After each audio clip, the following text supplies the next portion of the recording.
নিঃসন্দেহে আল্লাহ শুনতেও পাই এবং আল্লাহ দেখতেও পাই। আল্লাহ শুনতেও পাই, বলুন, দেখতে বিশ্বাস আছে আপনার? আপনার বক্তব্য দিয়ে বোঝাচ্ছি আমি। সামনে আর কটা দিন পর পবিত্র রমজানুল মুবারক মাস। 3:30টার দিকে আপনি সেহরি খেলেন, পুরো দিন আপনি দোকানে দোকানদারি করলেন, চাষি মানুষ মাঠে কাজকর্ম করেছেন, বৈকাল 3টের দিকে বড্ড খিদা পেয়েছে, বড় তৃষ্ণাও লেগেছে। অর্থশালী মানুষ বাড়ি এলেন, ঘরে ঢুকে দেখছেন ফ্রিজে সমস্ত ইফতারি রাখা রয়েছে। ঘরের ভিতর থেকে আপনি খিড়কি লাগিয়ে দিলেন, জানালাটা বন্ধ করে দিলেন, বাল্বের সুইচটা বন্ধ করে দিয়েছেন, পর্দাগুলো টেনে দিলেন, ছোট্ট ছোট্ট ফুটোতে হয়তো কেউ দেখে নিতে পারে। সব বন্ধ করে দেওয়ার পর ফ্রিজের ডোরটা টেনে একটা আপেলের দানা, খেজুরের 2টো দানা, একটা আঙ্গুরের দানা, একটা চেরির দানা, একটু আপনি হয়তো কোনো অন্য বা কোনো মিষ্টান্ন দ্রব্য মুখে নিয়ে চিবিয়ে নিলেন, 1 গ্লাস ঠান্ডা পানি, বা হয়তো একটু মাজা রাখা ছিল, বা হয়তো একটু স্প্রাইট রাখা ছিল, বা অন্য কোনো পানীয় জল রাখা ছিল, 1 গ্লাস আপনি পান করে নিলেন। মহল্লার ইমাম দেখতে পাবে কি? একবার তাড়াতাড়ি বলুন। গ্রামের সেক্রেটারি দেখতে পাবে, মহল্লার সভাপতি দেখতে পাবে, কেউ দেখতে পাবে না। কিন্তু আপনার গ্রামে কোনো একজন মানুষ রমজান মাসে রোজা রাখার পর বৈকাল 3টের দিকে কোনো রকমে চুরি করে খেয়েছে, এমন রিপোর্ট আছে কি? বলুন। রোজা রাখে না তাদের কথা বাদ দেন, ওরা তো অমানুষ, ওদের মধ্যে মানুষত্বটাই নেই। অনেক ব্যক্তি আমার মুসলিম সমাজের রোজার মাসে 1 হাতে বিড়ি আর 1 হাতে চায়ের কাপ, রীতিমতো, ঠিক না বলছি বলুন? এর থেকে অমানুষ পৃথিবীতে আর কেউ নেই। কেন আপনাকে বোঝাচ্ছি, আপনারা সকলে জানেন আমার মা বোনদের স্বার্থে রমজান মাসে কটা দিন তাদের জন্য রোজা রাখা হারাম হয়ে যায়, জানা আছে না? পিরিয়ডের টাইম তাদের রোজা রাখা চলবে না। রোজাই ছিল, ইতিমধ্যে 15 মিনিট বাকি আছে, ইফতারির ব্লাড এসে গিয়েছে। ক মিনিট বলুন? রোজাটা পূরণ করা হবে, মাত্র 10 মিনিট বাকি আছে, মাত্র 5 মিনিট বাকি আছে, ইতিমধ্যে ব্লাড এসে গিয়েছে, ইফতারির আর 5 মিনিট বাকি আছে, রোজাটা পূরণ করা হবে হবে না? সঙ্গে সঙ্গে রোজা নষ্টই করতে হবে। রোজা যদি নষ্ট না করে, রোজা যদি ভেঙে না দেয়, গুনাহগার হয়ে যাবে। ওগো মুসলমান, তার মানে বোঝা গেল তাদের ওই মুহূর্তে রোজা রাখা চলবে না। কিন্তু আপনার মায়েরা, আপনার বোনেরা, আপনার মহল্লা আর মেয়েরা কখনো প্রকাশ্যভাবে রমজান মাসে, যদিও রোজা রাখা তার নিষেধ, কিন্তু রমজান মাসে প্রকাশ্য কখনো খেতে দেখেছেন? কখন চুরি করে খায়, রোজা রাখে না, আমরা বুঝতে পারি না। প্রকাশ্য কিন্তু তিনারা বলুন খায় না। কিসের খাতিরে বলুন? রমজান মাসের খাতিরে প্রকাশ্য খায় না। কিন্তু একজন পুরুষ, তার জন্য রোজা রাখা নিষেধ নয়, রোজা রাখতে হবে, তা সত্ত্বেও প্রকাশ্য মানুষের সামনে অনেক মানুষ রীতিমতো জনগণের সামনে দাঁড়িয়ে পান করে, দাঁড়িয়ে সে বিড়ি পান করে, চা পান করে, লজ্জাও লাগে না, ঘৃণাও লাগে না। ওর কথা বাদ দেন, কিন্তু একজন মানুষ সেহরি খেয়েছে, পুরো দিন মাঠে কাজকর্ম করেছে, খিদে পেয়েছে, ঘরের মধ্যে ঢুকে চুরি করে খেয়েছে, এমন কোন রিপোর্ট আমাদের কানে কোনো দিন আসে না।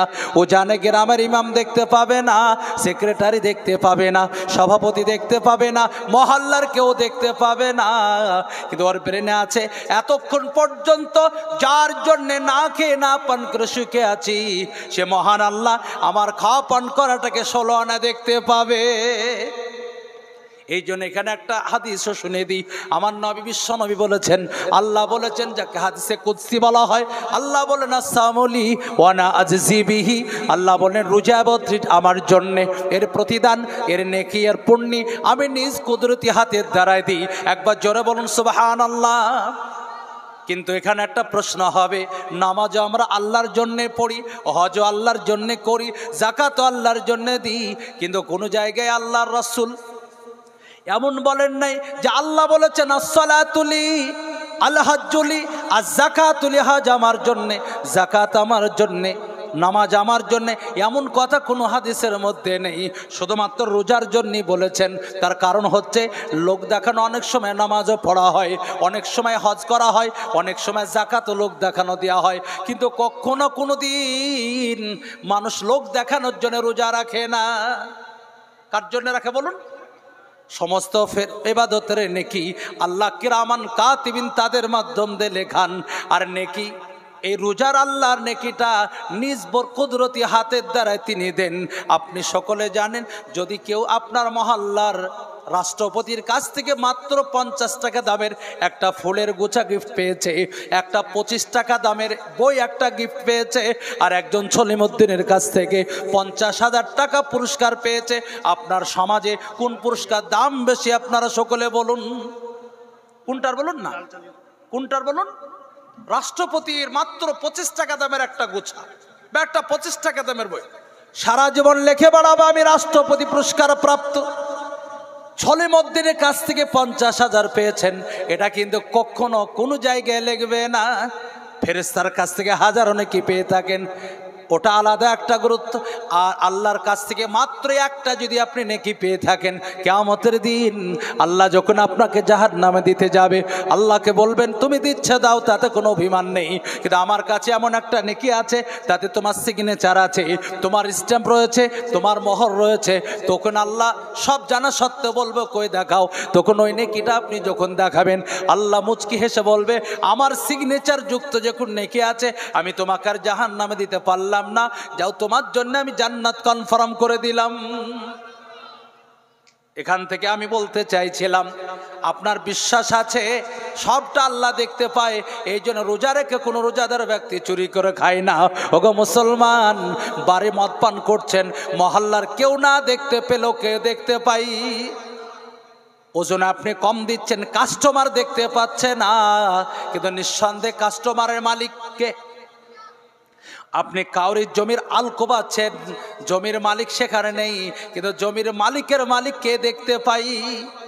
নির্জন জায়গায় ভাবছেন আমি আর মহিলা রয়েছি, আর এলাকার কেউ নেই, সুতরাং আমাদের এই নোংরা কাজটা কেউ দেখতে পাচ্ছে না। ভুল, নিঃসন্দেহে মহল্লার কেউ না থাকতে পারে, কিন্তু তোমার আল্লাহ সেটা দেখতে পাই। এটা যদি কোনো নামাজির ব্রেনে থাকে, সমস্ত কাজটা আল্লাহ দেখতে পায়, কোনোদিন তার দ্বারা কোনো গুনার কাজ হবে না। কারণ কেউ না দেখতে পেলে, বলুন কে দেখতে পাই? আল্লাহ দেখতে পাই। মুফতি শফি সাহেব রহমতুল্লাহ আলাই এই কথাটা বলেছেন যে দুটো শর্ত যদি সে পালন করে, তাহলে তার দ্বারাতে নামাজের মাধ্যম দিয়ে গুনাহ থেকে পরহেজ সম্ভব। আমরা এই মেজাজেই আজ থেকে নামাজ পড়ার চেষ্টা করব, জোরে বলুন ইনশাআল্লাহ। মা বোনদের স্বার্থে ছোট্ট একটা টিপস দিই। রাসূল কারীম সাল্লাল্লাহু আলাইহি ওয়াসাল্লাম মহিলাদের জন্য খুব ছোট্ট একটা কোর্স, লম্বা নয়, মাত্র ছোট্ট একটা কোর্স তাদের দায়িত্বে দিয়েছেন। এই কোর্সটা কমপ্লিট করতে পারলে জান্নাতের 8টা গেট তাদের জন্য খোলা থাকবে। যে গেট দিয়ে ইচ্ছা সেই গেট দিয়ে তারা জান্নাতে বলুন যেতে পারে। আলহামদুলিল্লাহ বলুন। 1 নম্বর, ইদা সাল্লাত খামসা, তাহাজ্জুদ পড়া দরকার নেই, আবিন পড়া দরকার নেই, ইশরাক পড়া দরকার নেই, তাদের চাশতের নামাজ পড়া দরকার, পড়লে ভালো। 1 নম্বর দায়িত্ব শুধুমাত্র তাদের জন্য রাসূল বলেছেন 5 ওয়াক্ত সালাত। এই কত নামাজ বললাম? 5 ওয়াক্ত নামাজ। দুর্ভাগ্যের বিষয়টা শোনাচ্ছি, আমাদের দেশের কিছু মহিলা নামাজ পড়লেও কোন ওয়াক্তের নামাজ যে কখন পড়ে তার টাইমের কোনো খেয়াল থাকে না। কিন্তু আমরা সকলেই জানি নির্ধারিত সময়ে মুমিনের উপর নামাজ বলুন ফরজ হয়েছে। মসজিদে একটা পুরুষদের জন্য টাইম টেবিল সেটিং থাকে, এশার নামাজের টাইম, মাগরিবের টাইম, ফজরের টাইম, আসরের টাইম, জোহরের টাইম। মেয়েদের জন্য তেমন টাইম সেটিং থাকে না, সাংসারিক কাজ নিয়ে ওদের সময়ের কোনো গুরুত্ব থাকে না। এটা একটা ঘাটতি। 2 নম্বর ঘাটতি, মহিলারা কিছু নামাজ পড়লেও কি যে সূরা পড়ে, আর কি যে তাশাহুদ পড়ে, আর কি যে দোয়া দরুদ পড়ে, ও ফেরেশতা পৃষ্ঠা খুঁজেই পায় না।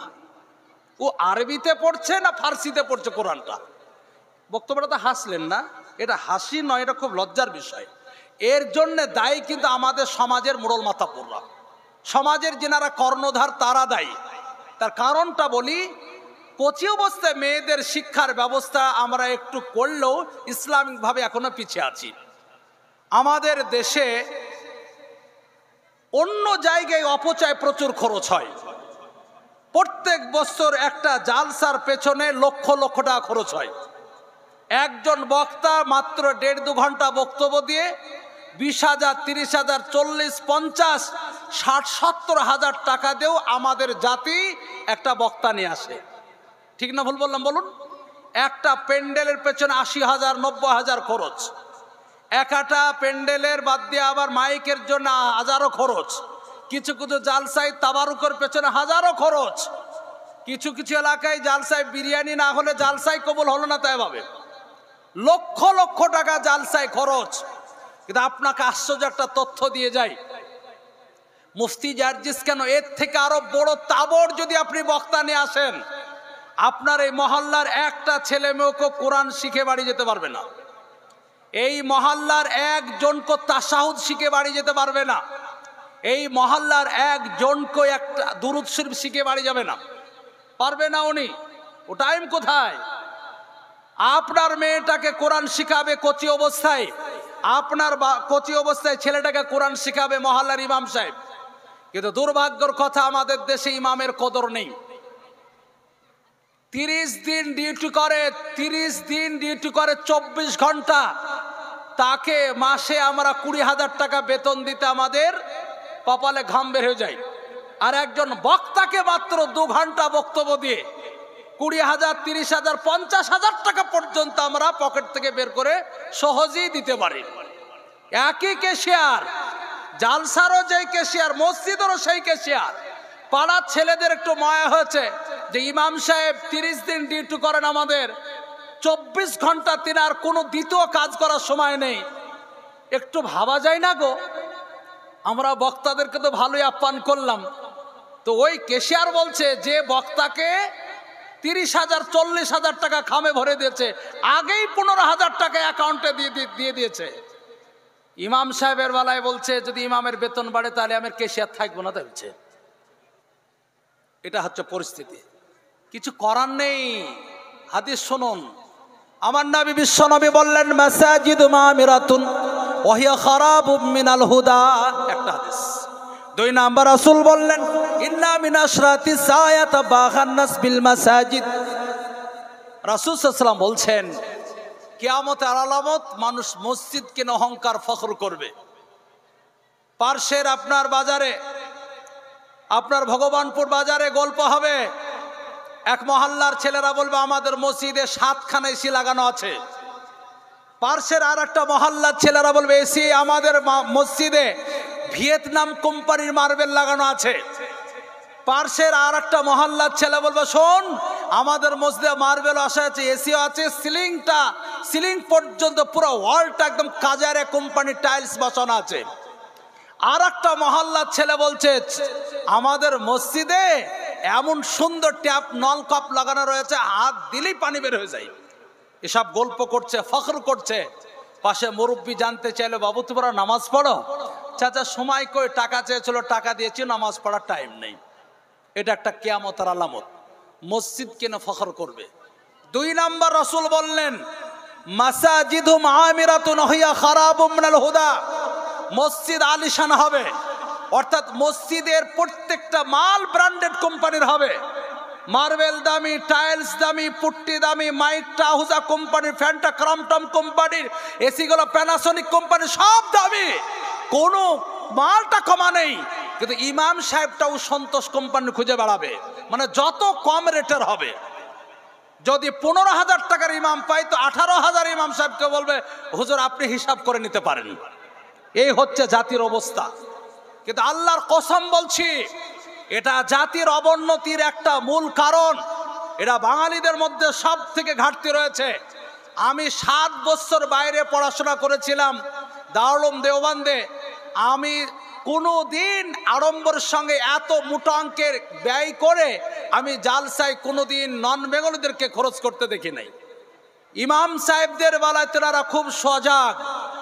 আপনাদের কাছে আবেদন, দরখাস্ত, অনুরোধ, আমরা ওই কচি অবস্থায় ছেলে মেয়েরা যেন কোরআন শিখতে পারে সেই পরিবেশ একটা মহল্লায় তৈরি করতে পারি। মাদ্রাসা প্রত্যেকটা মহল্লায় হতে হবে এমন কোনো জরুরি নেই।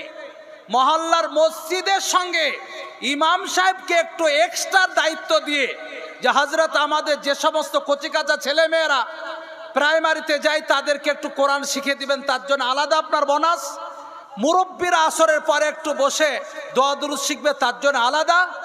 আর আমাদের বাজার থেকে আসার পরে কোরআনের একটু বৈঠক হবে, আমরা যুবক ছেলেরা আর 1 ঘন্টা সময় দিতে হবে, আলাদা আপনার বোনাস।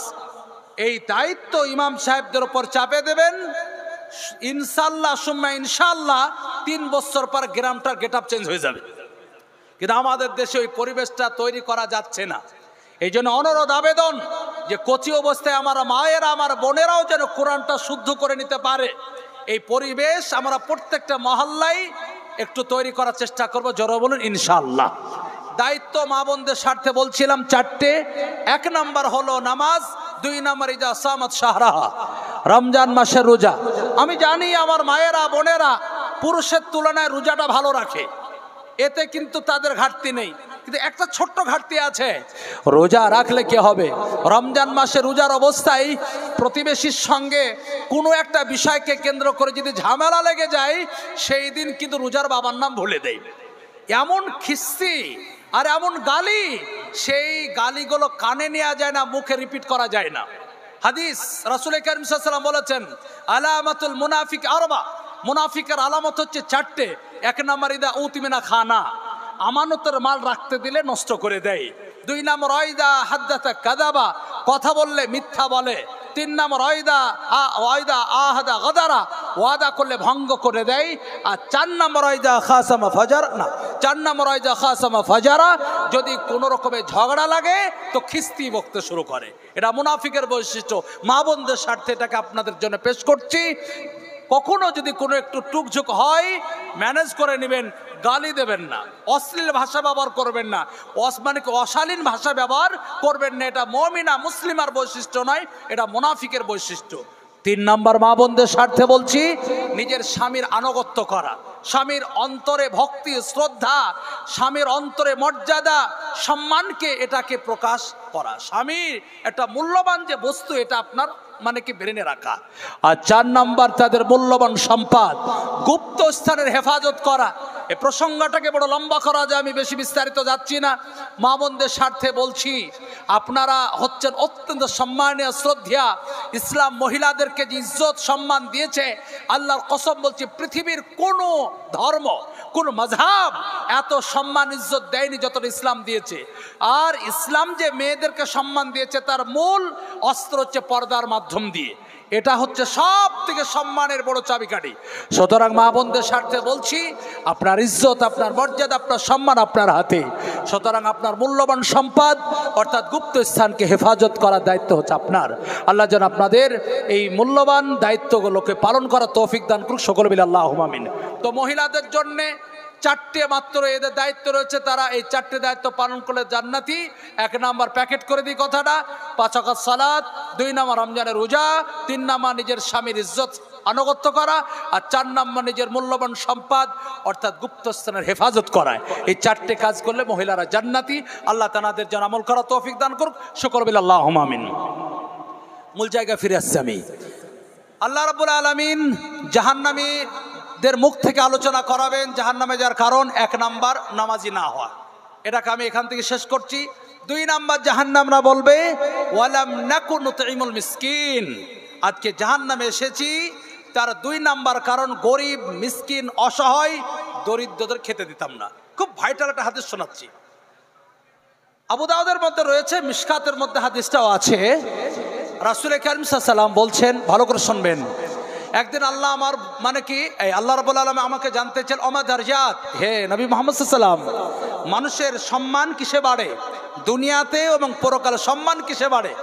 আল্লাহ রাব্বুল আলামিন যখন এই প্রশ্ন করলেন, আল্লাহ রাসূল বলেন আল্লাহু আলাম বিসাওয়াব, আল্লাহই ভালো জানেন। তখন আল্লাহ নবী সাল্লাল্লাহু আলাইহি ওয়াসাল্লাম বলছেন, আল্লাহ তিনার কুদরতি হাত আমার বুকের উপরে সিনার উপরে রাখলেন, তা আল্লাহর আঙ্গুলের এই আঙ্গুলের কুদরতি আঙ্গুলের ঠান্ডাটা আমি অনুভব করলাম। তারপরে রাসূল বলছেন, অনেক না জানা জিনিস, অজানা জিনিস আমি জেনে গেলাম, আলহামদুলিল্লাহ বলুন। তখন আবার আল্লাহ রাব্বুল আলামিন আল্লাহ নবীকে জানতে চাইলেন, ওমা হুন্না, এবার বলো সেগুলো কি? যে দুনিয়া তো সম্মান বাড়ে, পরকালও সম্মান বাড়ে, মানুষের মর্যাদা বেড়ে যায়, সেগুলো কি এবার বলো। তখন আল্লাহ নবী সাল্লাল্লাহু আলাইহি ওয়াসাল্লাম বলছেন, আফজালুল আমাল, সব থেকে ভালো আমল হচ্ছে 4খানা, যাতে দুনিয়া তো সম্মান বাড়ে, পরকালও সম্মান বাড়ে। কটা বললাম? তাড়াতাড়ি বলুন, কটা বললাম?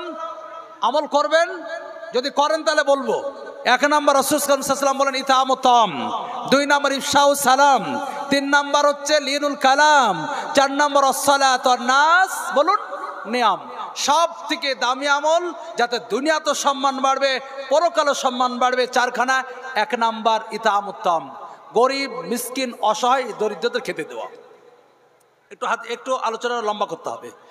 রাসূল কারীম সাল্লাল্লাহু আলাইহি ওয়াসাল্লাম অনেক সময় বলেছেন এক, আমাদের দেশে চালু হয়েছে উল্টো। এমন কিছু জিনিস বলেছেন এক, চালু হয়েছে আমাদের দেশে বলুন উল্টো। সেগুলো কি একটা বলি, উদাহরণ দিচ্ছি। বাচ্চা জন্ম নিলে 7 দিনে 4টে সুন্নত রয়েছে। এই কটা বললাম। 1 নম্বর ইসাম্মা, ভালো নাম রাখতে হয়। এ নাম সম্পর্কে অনেক আলোচনা আছে, বলছি না, কিতাবুল আসামি বলে চ্যাপ্টারে আছে। নামের মধ্যে সব থেকে ভালো নাম হচ্ছে আব্দুল্লাহ। কিন্তু দুর্ভাগ্যর কথা হচ্ছে বাঙালিদের আব্দুল্লাহ নাম যদি পুরো আপনার এই ভগবানপুর এলাকায় একজনের থাকে তো দ্বিতীয় জনা রাখবে না। কারণ আমার নেনার নানি নেনা শাশুড়ির চাচাতো ভাইয়ের নাম আব্দুল্লাহ, ও রাখা যাবে না। এটা ভুল বাঙালিদের। রাসূলের 3 জন বড় কোয়ালিটির সাহাবী, ওমর ফারুক রাদিয়াল্লাহু তাআলা আনহু, আব্বাস রাদিয়াল্লাহু তাআলা আনহু, মাসউদ রাদিয়াল্লাহু তাআলা আনহু, 3 জন সাহাবীর একই মহল্লায় বাড়ি, একই জায়গায় উঠা বসা, একই জায়গায় চলাফেরা। রাসূলের কাছে সব সময় তেনারা থাকতেন। 3 জন সাহাবীর পুত্র সন্তান জন্ম নিলেন, 3 জনেই তাদের পুত্র সন্তানের নাম রাখলেন আব্দুল্লাহ। আব্দুল্লাহ ইবনে আব্বাস, আব্দুল্লাহ ইবনে ওমর, আব্দুল্লাহ ইবনে মাসউদ, 3 জনকে একসঙ্গে আবাদিলা থালাতা বলা হতো। তিনারা তো কখনো ভাবলেন না যে আমার বন্ধুবারের কাছের বাড়ি, তার ছেলের নাম আব্দুল্লাহ, আমি কেন রাখবো, এটা ভাবেননি। বাঙালিদের আর একটা অসুখ, 2 নম্বর আল্লাহর কাছে ভালো নাম হচ্ছে আব্দুর রহমান, আব্দুল সাত্তার, আব্দুল গফফার। তো নাম রাখা আব্দুল গফফার, ডাকের সময় আব্দুল গাফফার বলে ডাকে না, শুধু গাফফার বলে ডাকে। আর কিছু কিছু এলাকায় গাফফারিয়াতে বলে আবার, এটা বাঙালিদের অসুখ। 2-3 নম্বর আল্লাহ রাব্বুল আলামিনের নবী বলেছেন ভালো নাম হচ্ছে নবীদের নামগুলো। 4 নম্বর যে নামের অর্থ ভালো, কিন্তু বাঙালিদের মধ্যে খেয়াল থাকে না। অনেক বাঙালিরা নিজের ছেলের নাম রাখে তুকাজিবান, বলে কেন, বলে কোরআনে ভাবে এই আল্লাহর তুকাজিবান আছে।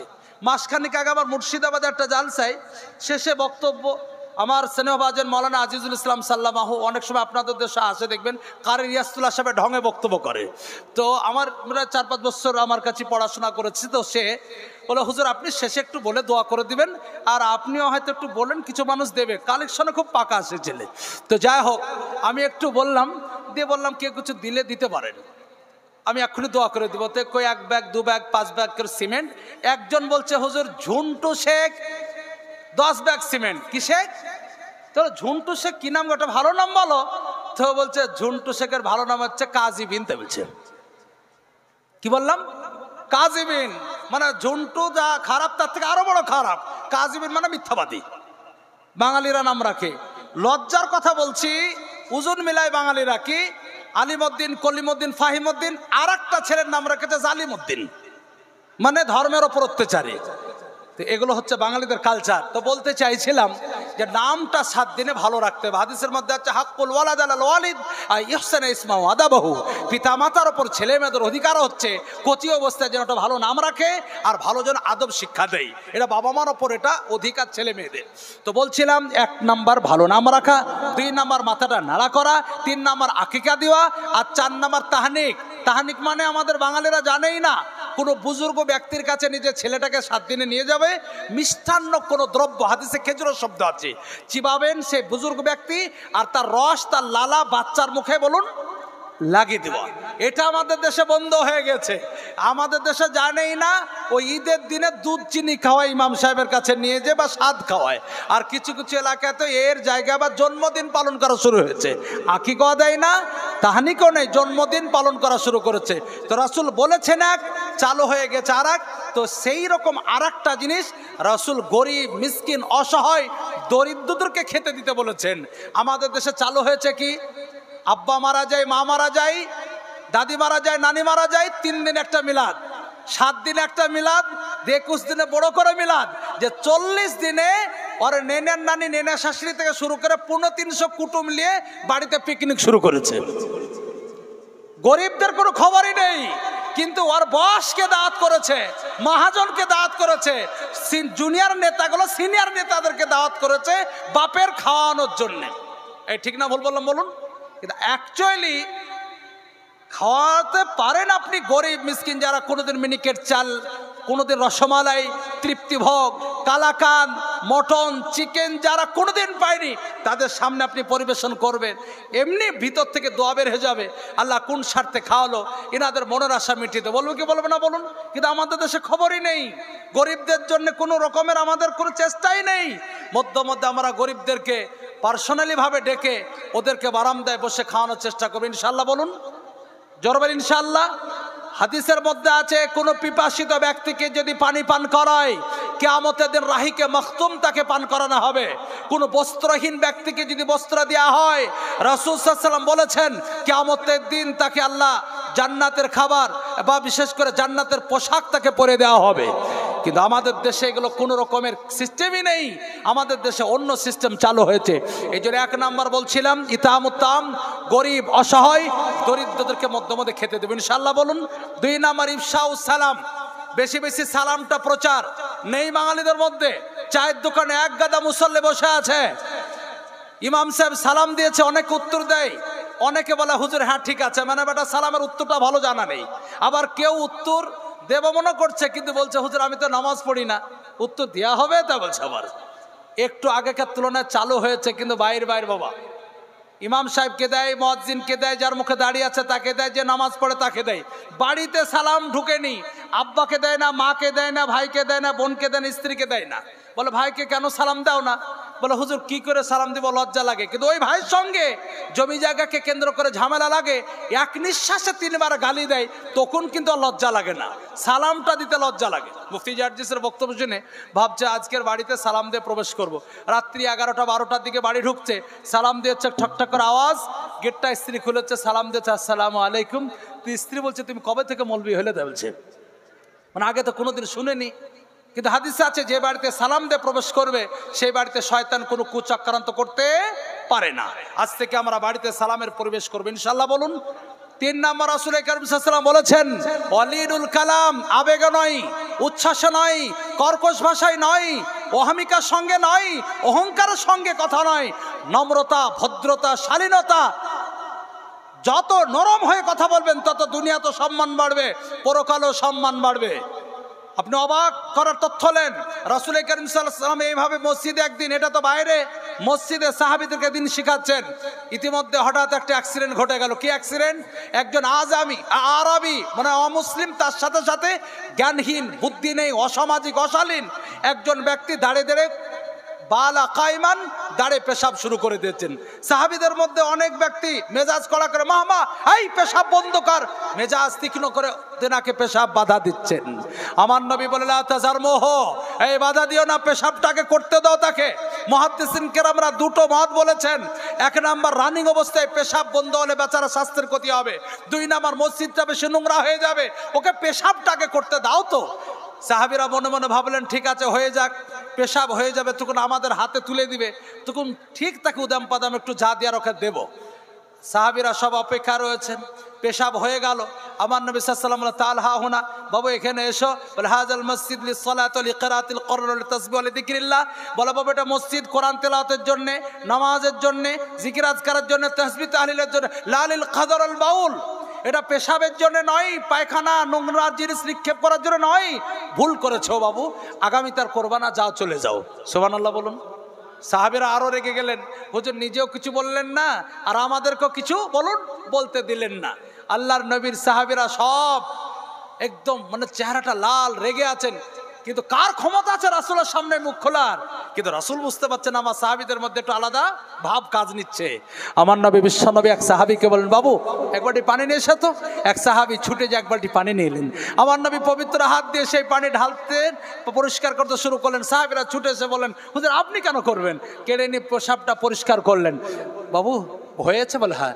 আচ্ছা বলো তো পেশাবটা পরিষ্কার হলো? বলে হ্যাঁ। মসজিদ পবিত্র হচ্ছে? বলে হ্যাঁ। নামাজ পড়ার উপযোগী হচ্ছে? বলে হ্যাঁ। বলে যে ঝামেলা মাত্র 1 বালতি পানিতে নির্মূল হয়ে যায়, সেই ঝামেলা কেন তোমার রক্তে এনে যাচ্ছিলে?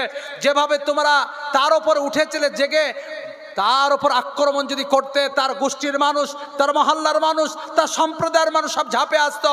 তোমাদের এখানে একটা মোটা অঙ্কের দল বসে আছে, উভয় সম্প্রদায়ের মধ্যে একটা দাঙ্গা তৈরি হতো।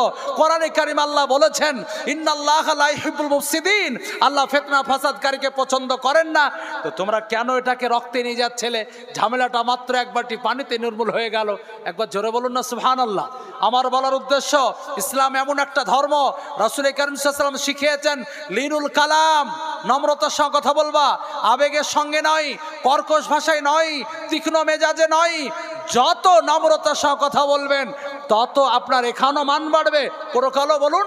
কিন্তু আমার মুসলিম সমাজের মানুষ মাত্র চায়ের দোকানে বিড়ির ধোঁয়া নিয়ে আর মারামারি লেগে দেয়। মাত্র চায়ের দোকানে বিড়ির ধোঁয়া নিয়ে, বিড়ি পান করেছে, ধোঁয়া ছেড়েছে, ডান সাইডে বসা ছিল একজন, তার নাকে অ্যাকশন হয়েছে, বলে আমার দিকে বিড়ি ধুয়ে দিলি, তার মানে বলছে কে দিয়েছে, বত কানের গোড়া ফুটুর ফুটুর করছিস কেন? এর মেজাজ কড়া হয়ে গেছে, ভাই হালকা পাতলা তাবড় নেতা, তুলে নাকের উপর একটা ফাইট। ওর বাড়িতে 11 খন লাঠি আছে, আমাকে মারলি, দুটো ফাইট, দুজনের নাকেই ফাইট, বাস ব্লাড এসে গেছে, নাক সাবে গেছে। আর রক্ত এলি তো অ্যাটম টু মার্ডার। দুজনেই লোকাল থানাতে যোগাযোগ করলো, বড় বাবুর আন্ডারে, মেজে বাবুর আন্ডারে দুটো কেস। এবার দুজনের বাড়িতে শুধু ঢুকছে, ই 5,000 মারলে তো 6,000, ও 6,000 মারলে তুই 7,000। বাস ভালো করে যেমন পারলো আকচুষার মতো চুষে বলুন দুই পার্টির কাছ থেকে বের করে নিল। এরা বুঝে গেছে যে এদের কাছে যা মাল গুছানো ছিল শেষ হয়ে গেছে। এবার দুইজনের নামে চার্জশিট নেকে কোর্টে পাঠিয়ে দিল।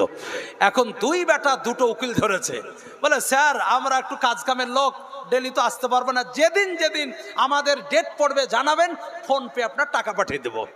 এ হচ্ছে ভাই সাহেবদের অবস্থা। মাত্র বিড়ি ধুয়ে নেরা মারামারি। কিন্তু রাসূল শিখালেন কি? নম্রতার সঙ্গে, ভদ্রতার সঙ্গে কথা বলা, আবেগের সঙ্গে নাই, উচ্চ স্বরে নাই, কর্কশ ভাষায় নাই। ইনশাল্লাহ বলুন। 4 নাম্বার আরো শুনুন, দুনিয়া তো সম্মান বাড়বে, পরকালে সম্মান বাড়বে। ওয়াসসালাত ওয়ান নাস নিয়াম, সবাই যখন ঘুমাচ্ছে ওই মুহূর্তে চুপি চুপি লুকে দাঁড়িয়ে দাঁড়িয়ে একাই আল্লাহর জন্য কিসের নামাজ বলুন? তাহাজ্জুদের নামাজ। রাসূল কারীম সাল্লাল্লাহু আলাইহি ওয়াসাল্লামকে এক সাহাবী জানতে চাইলেন, আইয়ুদ আসমা, হুজুর সব থেকে দোয়া কবুলের টাইম কোনটা? রাসূল সাল্লাল্লাহু আলাইহি ওয়াসাল্লাম দুটো টাইমকে মার্কিং করে দিয়েছেন, ফি জাফিল লাইলিল আখির ওয়া ফি দুবুরি সালাতিন মাকতুবা।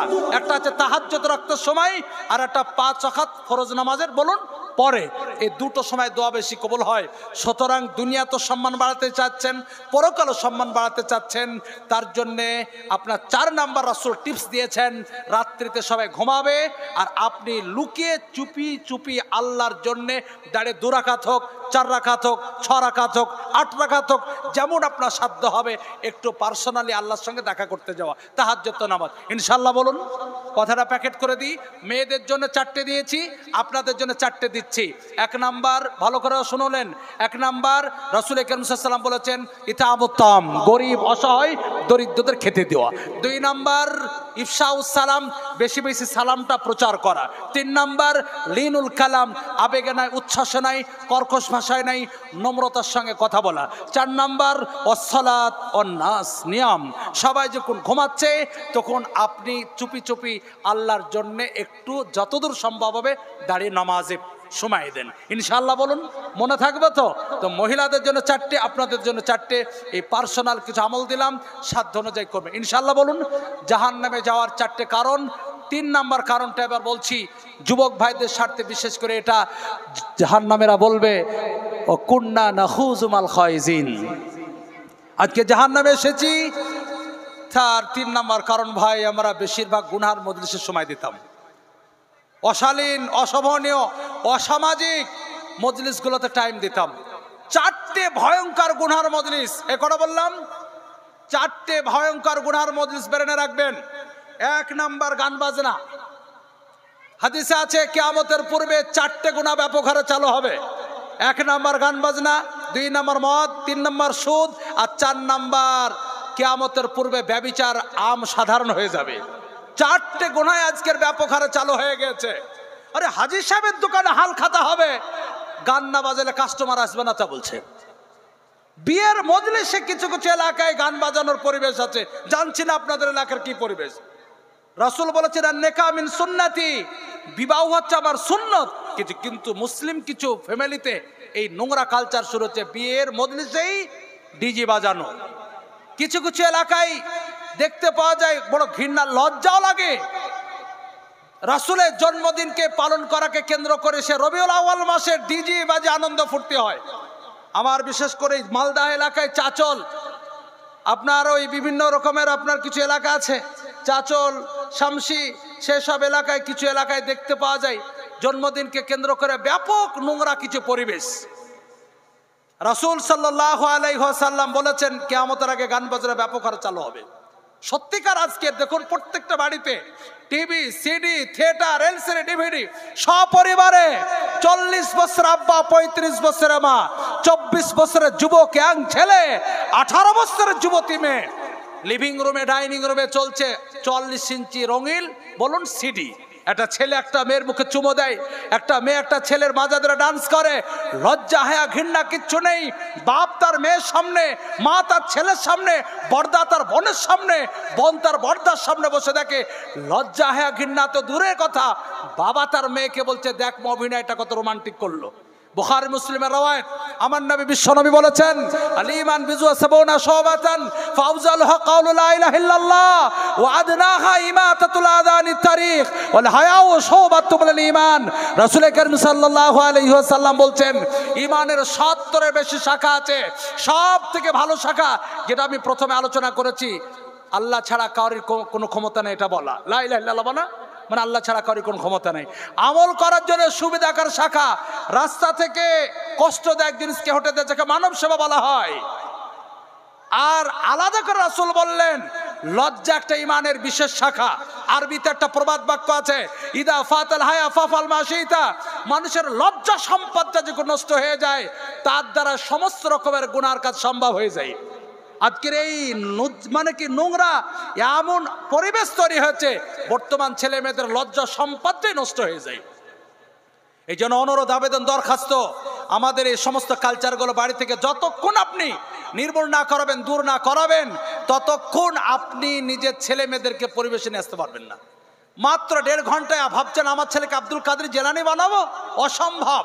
24 ঘন্টা শয়তানি কালচার, আর 1.5 ঘন্টা কিভাবে পরিবর্তন আসবে?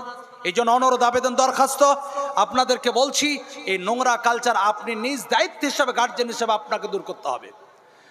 কিয়ামতের আগে রাসূল কারীম সাল্লাল্লাহু আলাইহি ওয়াসাল্লাম বলেছেন ব্যভিচার আম হয়ে যাবে। একটা সময় ছিল স্কুল লাইফে, কলেজ লাইফে ছেলেমেয়েরা মিস্টেক করে ফেলতো অবিবাহিত অবস্থায়, কিন্তু বর্তমান যুগে বিবাহিত আর বিবাহিত এই ছেলে মেয়েদের মধ্যে বেশি পরকীয়া, যার মাধ্যম দিয়ে বেশি ব্যভিচার আজকে দেখা যাচ্ছে। আশ্চর্য একটা তথ্য দিই, ইসলাম বিশেষ করে অবিবাহিত এদেরকে একটু ছাড় দিয়েছে।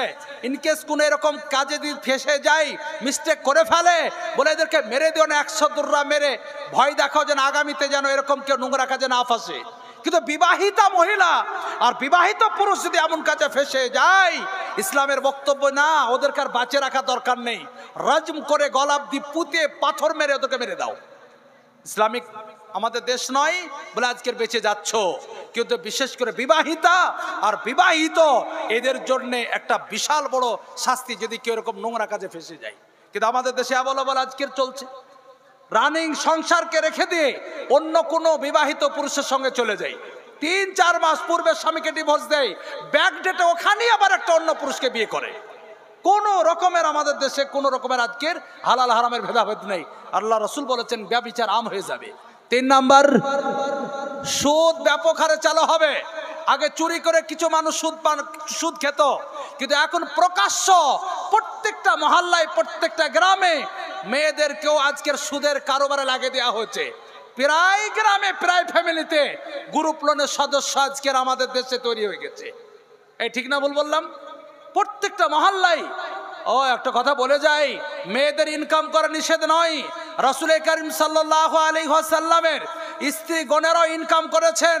আল্লাহর নবীর স্ত্রী যায়েনব রাদিয়াল্লাহু তাআলা আনহা নিজে হাতে তিনি সেলাই করতেন, তিনি যে পারিশ্রমিকটা পেতেন নিজের সংসারও খরচ করতেন, ইসলামের রাস্তাতে খরচ করতেন। রাসূল সাল্লাল্লাহু আলাইহি ওয়াসাল্লাম বলেন এই জন্যে যায়েনবের হাতটা উদার, যায়েনবের হাতটা বড় লম্বা। আপনার স্ত্রীও ইনকাম করতে পারে, কে বলেছিল ইনকাম করা যাবে না?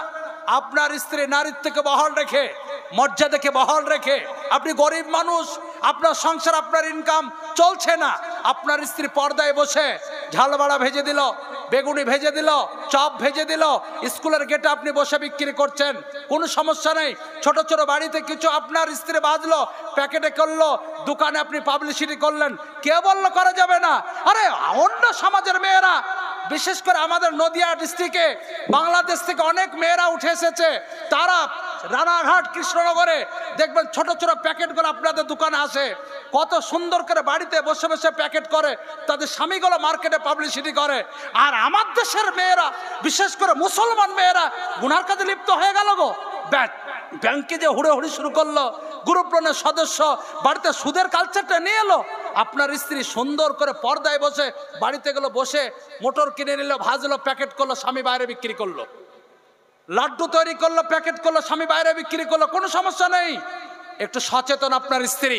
টেলারিং মেশিন কিনে দিলেন, বাড়িতে বসেই মশারি সেলাই করলো, লেপের কভার তৈরি করলো, বালিশের কভার তৈরি করলো, হুঁশিয়ারি দ্রব্যগুলো তৈরি করলো, মার্কেটে আপনি পাবলিসিটি করলেন, কে বললো নিষেধ? সব থেকে হালাল ইনকাম।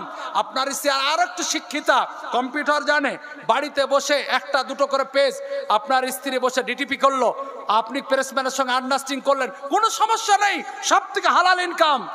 কিন্তু এই সমস্ত ইনকামগুলো ছেড়ে দিয়ে আপনি সুদের ইনকামে আপনার স্ত্রীকে লাগিয়ে দিলেন, ব্যাংকের লাইনে দাঁড় করে দিলেন, গ্রুপ লোনের সদস্য হয়ে গেছে, কিস্তি নিতে এসেছে, সেই ছেলেটার সঙ্গে আন্ডারস্ট্যান্ডিং শুরু করালেন আপনি। এটাই আপনার কিয়ামতের দিন জাহান্নামে যাওয়ার জন্য যথেষ্ট। আলাদা কোনো আপনাকে নেকি করতে হবে না, দায়িত্বের খাতা আপনি নাম তুলে দিয়েছেন, এটাই আপনার জন্য যথেষ্ট। আল্লাহ যেন আমার জাতিকে হেফাজত করুক। সকলে বলে আল্লাহুম্মা আমিন, সকলে বলে আল্লাহুম্মা আমিন। মা বোনদের স্বার্থে বলেছি আগেই, একটু নিজেকে সংযত হয়ে চলবে, নিজের নারীত্বকে বহাল রাখার চেষ্টা রাখবে। বলেছিলাম কিয়ামতের আগে ব্যাপক হারে আর একটা গোনা চালু হবে, সেটা কি বলেছিলাম? গান বাজনা 1 নম্বর, 2 নম্বর ব্যভিচার, 3 নম্বর হচ্ছে সুদ, আর একটা রাসূল কারীম সাল্লাল্লাহু আলাইহি ওয়াসাল্লাম বলেছেন কিয়ামতের আগে গান বাজনা বললাম একটা, আর একটা সুদ, আর একটা মদ। এই কি বললাম বলুন? মদ পান ব্যাপক হারে চালু হবে। এ প্রসঙ্গে আগেও বলেছি, আমার মুসলিম সমাজের ছেলেরাও এতে আসক্ত হয়ে গেছে। আল্লাহ জাতিকে হেফাজত করুক, সকলে বলেন আল্লাহুম্মা আমিন। তো 1 নম্বর গুনার মজলিস গান বাজনা, পিকনিক করা নাম করে আমার দেশের ছেলেরা 3 দিন ধরে ডিজি বাজায়, 1 জানুয়ারিকে বর্ষবরণ করার জন্য ডিজি বাজায়।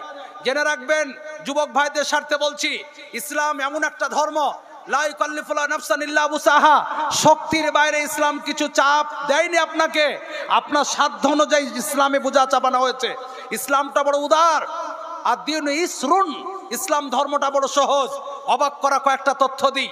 অনেক আলেম ওলামাদেরকে আপনারা হয়তো কখনো বলতে শুনেছেন কিলাবের বিরুদ্ধে। আমি মুফতি জার্জিস কিন্তু কিলাব নবীর সুন্নত বলে রাখি। কিলাব হচ্ছে নবীর সুন্নত। আল্লাহর নবী সাল্লাল্লাহু আলাইহি ওয়াসাল্লাম একটা কিলাব তৈরি করেছিলেন, সেই কিলাবটার নাম হচ্ছে হিলফুল বলুন ফুজুল।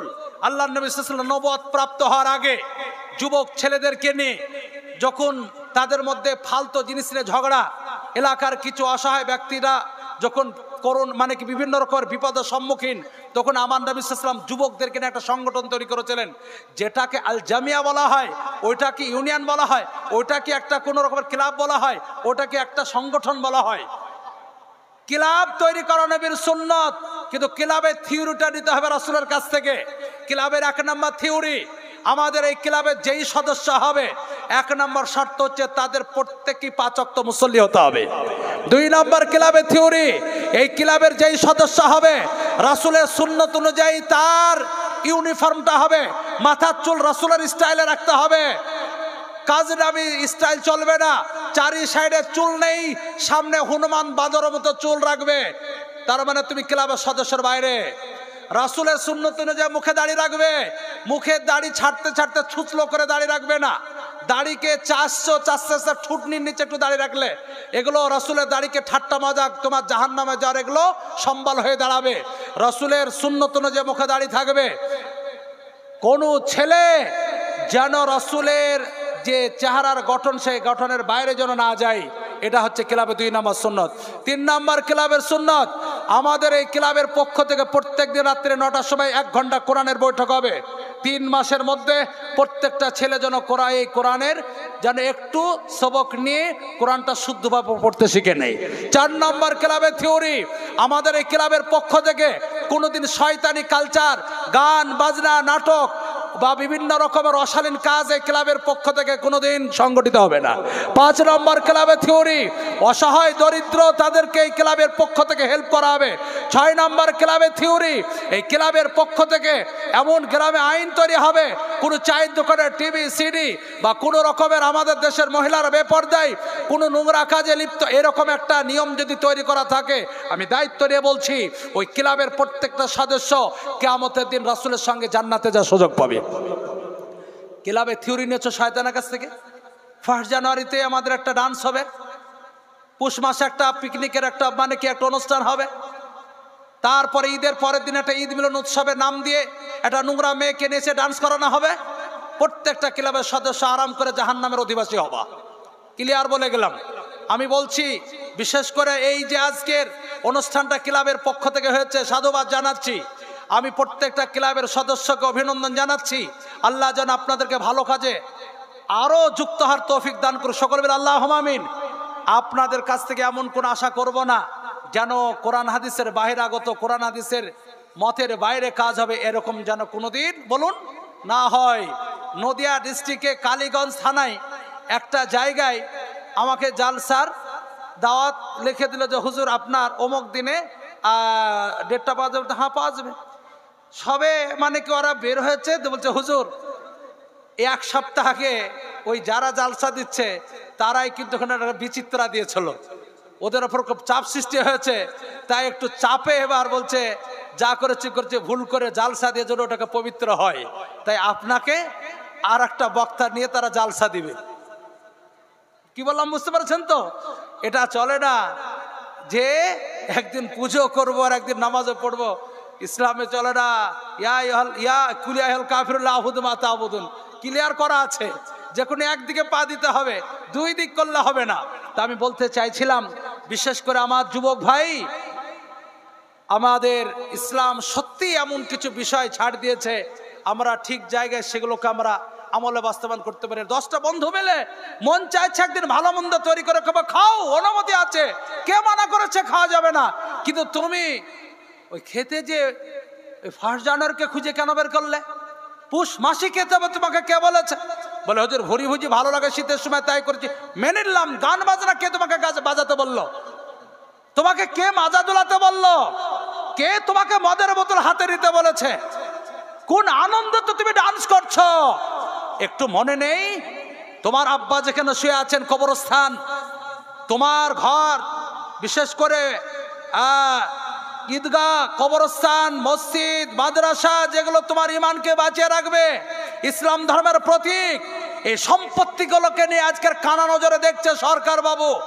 যে জায়গায় তোমার আব্বা শুয়ে আছেন কবরস্থানটাই, যেখানে 5 ওয়াক্ত তুমি নামাজ পড়ছো, বছরে 2 বার ঈদের নামাজ আদায় করছো, যেখানে তোমার ছেলেরা কালা কালা রাসূল সাল্লাল্লাহু আলাইহি ওয়াসাল্লামের যেখানে ধ্বনি উঠাচ্ছে, সেই জায়গাগুলোকে আজকের কানা নজরে দেখছে।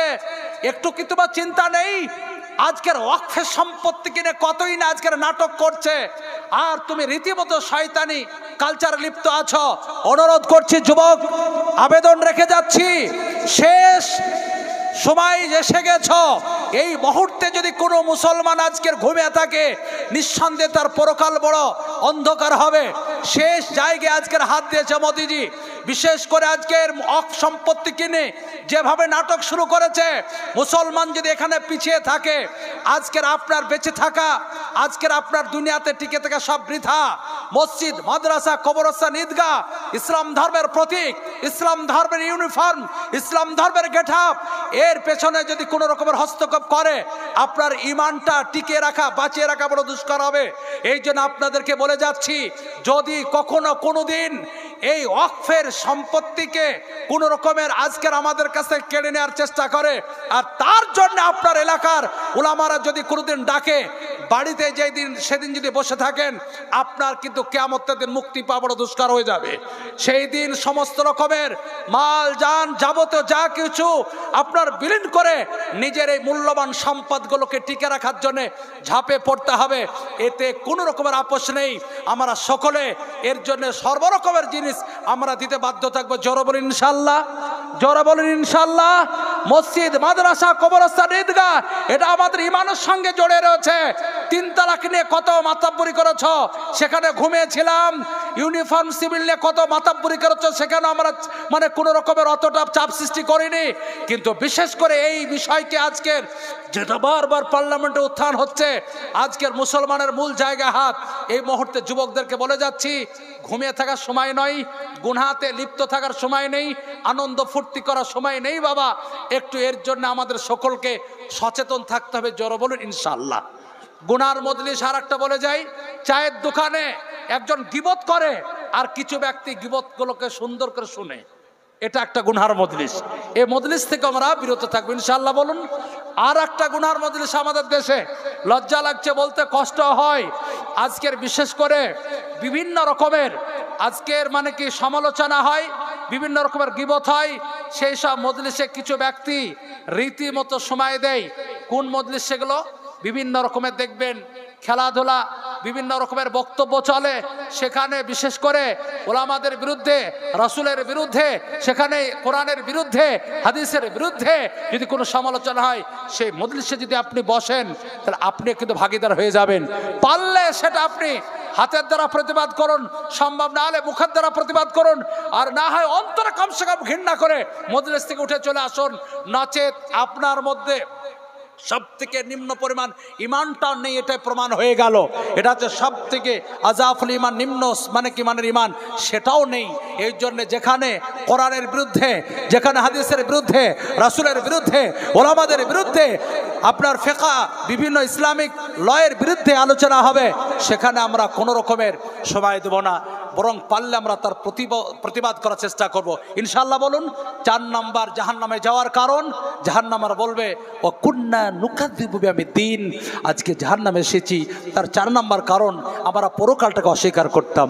এখনো কিছু মুসলিম সমাজের মানুষ এরকম রয়েছে, রীতিমতো বসে গপসে গল্প করে, বলে কবর আযাব হয়তো কে দেখেছে রে, বলেন এরকম কথা। বাস এতটুকু তোমার জন্য যথেষ্ট জাহান্নামে যাওয়ার জন্য। এমন কিছু জিনিস আছে আপনাকে না দেখে বিশ্বাস করতে হবে। আপনি জানেন সেগুলো, বাঙালি বলে বুঝতে পারেননি। আমাদের দেশে ইমাম সাহেবরা বিয়ের সময় যখন বিয়ে পড়ায় কিছু কালেমা পড়ায়, তো একটা ইমান মুফাসসাল পড়ায়, দেখবেন আমানতু বিল্লাহি ওয়া মালাইকাতিহি ওয়া কুতুবিহি ওয়া রুসুলিহি ওয়াল ইয়াউমিল আখির ওয়াল কদরি খাইরিহি ওয়া শাররিহি মিনাল্লাহি তাআলা ওয়াল বা'থ বাদাল মাউত। ইমান নিয়ে এলাম আল্লাহর উপরে, সমস্ত ফেরেশতা মণ্ডলীদের উপরে, সমস্ত রাসূল মণ্ডলীদের উপরে, সমস্ত ধর্মগ্রন্থের উপরে, ভালো মন্দ যা কপালে লেখা আছে তার উপরে, এবং আবার যে উঠাবেন আল্লাহ তার উপরে, এবং পরকালের সমস্ত যাবতীয় জিনিসের উপরে। এই জিনিসগুলো যে বললাম একটা কিন্তু দেখিনি, আল্লাহকে দেখিনি, ফেরেশতাদেরকে দেখিনি, সমস্ত নবীদেরকে দেখিনি, সমস্ত জিনিসকে না দেখে বিশ্বাস করতে হবে। সুতরাং আপনাদের জন্যে আমার আবেদন, দরখাস্ত, জাহান্নামের আগুন থেকে যদি মুক্তি পেতে হয় 4টে বিষয় বলে গেলাম। এই 4টে বিষয়কে 16 আনা যদি আপনি আমলে বাস্তবায়ন না করতে পারেন তাহলে আপনাকে জাহান্নামে যেতে হবে। কথাটা প্যাকেট করে দিই, শেষ একদম পুরো আমার বক্তব্যের প্যাকেট দিয়ে দিচ্ছি। জাহান্নামে যাওয়ার 4টে কারণ: 1 নাম্বার নামাজি না হওয়া, 2 নাম্বার ভালো করে শুনুন গরিব মিসকিন অসহায়দের খেতে না দেওয়া, 3 নাম্বার ভালো করে শুনুন গুনার মজলিসে সময় দেওয়া, 4 নাম্বার পরকালটাকে অস্বীকার করা। এই 4টে কাজ খুব গুরুত্ব সহকারে বেড়ে রাখবো। কালকে সকালবেলায় যদি আলোচনা হয় কি বক্তব্য রেখেছে, তো জাহান্নামে যাওয়ার কয়েকটা কারণ বলেছেন, সে কারণগুলো কি বেরেনে রাখবেন, আমল করার চেষ্টা করবেন ইনশাআল্লাহ। জরবের ইনশাআল্লাহ। আগে শুনেছেন টাইম নির্ধারিত হয়ে আছেন এবং খুব কোয়ালিটির বাছাই করা আলেম ওলামা আপনাদের এই জালসাতে নিয়ে আসা হয়েছে, সেজন্য টাইমের ব্যতিক্রম ঘটাবো না। আরবিতে একটা প্রবাদ বাক্য আছে, আল ওয়াক্তু আসমানু মিনাজ যাহাব, সময়ের দাম সোনার থেকে বড় মূল্যবান। এই জন্যে আপনারা সকলেই জানেন প্রত্যেকের নির্ধারিত সময় রয়েছে। এই জন্য আমার বক্তব্যের ইতি টানার পূর্বে আবার একটা ছোট্ট কথা বলে যাচ্ছি। বিশেষ করে এই ক্লাবের যিনারা প্রথমেই সদস্য ছিলেন তাদের সহ সকলের জন্য আন্তরিকভাবে দোয়া করছি। যারা রানিং দায়িত্বে আছো তাদের জন্য বলছি, আল্লাহ তোমাদের কাজকে কবুল করুক এবং কিয়ামত পর্যন্ত এই ক্লাবের ভালো কাজের সঙ্গে জড়িত থাকা তৌফিক দান করুক। সকল বলেন আল্লাহুম্মা আমিন। প্রত্যেকটা ক্লাবের সদস্য যদি 5 ওয়াক্ত নামাজি হয়, আমি দায়িত্ব নিয়ে বলছি এইরকম কাজ করতে তাদের আরো সহজ হবে। যে সমস্ত তারা সেবামূলক কাজগুলো করছে আরো বলুন সহজ হবে। এই জন্য ক্লাবের প্রত্যেকটা সদস্যের জন্য সুসংবাদ দিয়ে যাই, সাবাতুনি দিল্লু ফি দিল্লিহি ওয়া মা লা দিল্লা ইল্লা দিল্লু। কিয়ামতের দিন 7টা শ্রেণীর মানুষকে জান্নাতে দেয়া আরো 70 জায়গা দেওয়া হবে। তার মধ্যে একটা হচ্ছে শাবুন নাশা ফি ইবাদাতিল্লাহ, ওই যুবক যে যুবক ইয়াং কালে ভালো কাজে আল্লাহর ইবাদতের সময় দিয়েছে। তো এই ক্লাবের মাধ্যম দিয়ে যদি ভালো কাজে সমাজ কল্যাণ কাজে সামিল থাকতে পারো, কিয়ামতের দিন আরো 70 জায়গা দেওয়া হবে। আর একটা হাদিস শোনাচ্ছি, লান তাজুলা কাদাম বিন আদম, বনি আদম পা উঠাতে পারবে না যতক্ষণ না 5টা প্রশ্নের ক্লিয়ার কাট উত্তর না দিতে পারবে। তার মধ্যে একটা জান শাবাবিহি ফি মাবলাহু, তোমার ইয়াং কালটাকে যুবক অবস্থাটাকে কোন জায়গায় তুমি নষ্ট করেছো। যদি ভালো জায়গায় ভালো কাজে ব্যয় করতে পারো, কিয়ামতের দিন তোমার হিসাবটা খুব সহজ, একদম ক্লিয়ার। আল্লাহ যেন আমাদের সকলকেই ভালো কাজে সামিল হওয়ার তৌফিক দান করুন। সকল বিল আল্লাহুম্মা আমিন, জোরে বিল আল্লাহুম্মা আমিন। অনেক কিছু আপনাদেরকে আবেগে হোক বা কিছু উচ্ছ্বাসে বা কিছু হয়তো একটু নিজের বলে কড়া কথা হয়তো বলে ফেলেছি। নতুন আপনারা, পরিচিতি নেই, যদি কোনো রকমের আমার কথায় আঘাত পেয়ে থাকেন, কষ্ট পেয়ে থাকেন, ক্ষমা করবেন। আর বক্তব্য প্রথমেই বলেছি একটু হাদিস যেভাবে পড়ায়, যেভাবে কোরআন পড়ায় সেভাবে একটু বলবো। তাই ছোট ছোট কিছু কথা হাদিস থেকে, একটা কোরআন থেকে ছোট ছোট করে অর্থ বলেছি, বিস্তারিত কিছু বলিনি, নিজের ব্যক্তিগত পকেট থেকে কোনো কথা আমি বলিনি। এই জন্য যদি কষ্ট পেয়ে থাকেন, আঘাত পেতেন, ক্ষমা করবেন ইনশাআল্লাহ। বলুন আমা তৌফিক ইল্লা বিল্লাহ। আসসালামু আলাইকুম ওয়া রাহমাতুল্লাহি ওয়া বারাকাতুহু।